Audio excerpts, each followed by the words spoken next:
عليكم يا فاهمين، ان شاء الله تكونوا بخير الناس الكل. حبيت نعمل الفيديو هذا باش نوضح شويه حاجات صاروا الايامات اللي فاتوا مش واضحين مليح.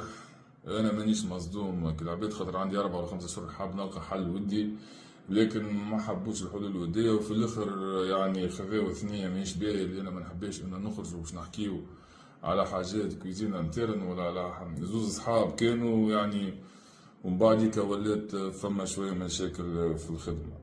السيد هذا يقول انه يعني فما ناس تهدد فيه وناس تخدم معه بالقوة وتاخذ له في حقه وناس مارقة على القانون وناس. عموما نحب نقول انه الانسان هذا عنده عقد معنا. اول حاجة عقد اخلاقي ابوار العقد القانوني. هو ما عندناش حتى حل اخر، توا كان القانون والقانون هو الفيصل بيناتنا. انا ما حبيتش عندي يشهر قاعد نعاني في الاشكال هذا، حبيت نلقى حلول وديه، ما حبوش حبوا الحلول التعسفيه انه لا فسخ ونمشي على روحي وذاك هو وخديتوه يزي. احنا تعبنا وشقينا معاك سنوات الاخر، الناس كل تعرف خدمتنا اللي خدمناها معاك، فما جمهور شاهد، فما ناس ما تحبش.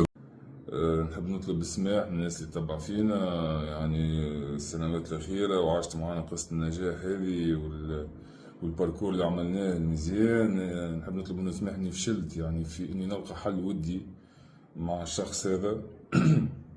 ومش من عادتي إني نشكي بناس كليت معاهم ملح ولا يعني كانت بيني وبينها علاقة مستانس كما يقولوا اخسر وفارق، لكن المرة ذي مانيش باش نسلم في حقي وحق الناس اللي تخدم معنا.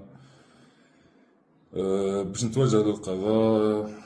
هذا هو. نحب نشكر الناس اللي تسيبورتي فينا واللي تسيبورتي في الحق وكل شيء واضح للناس يعني، فهمت.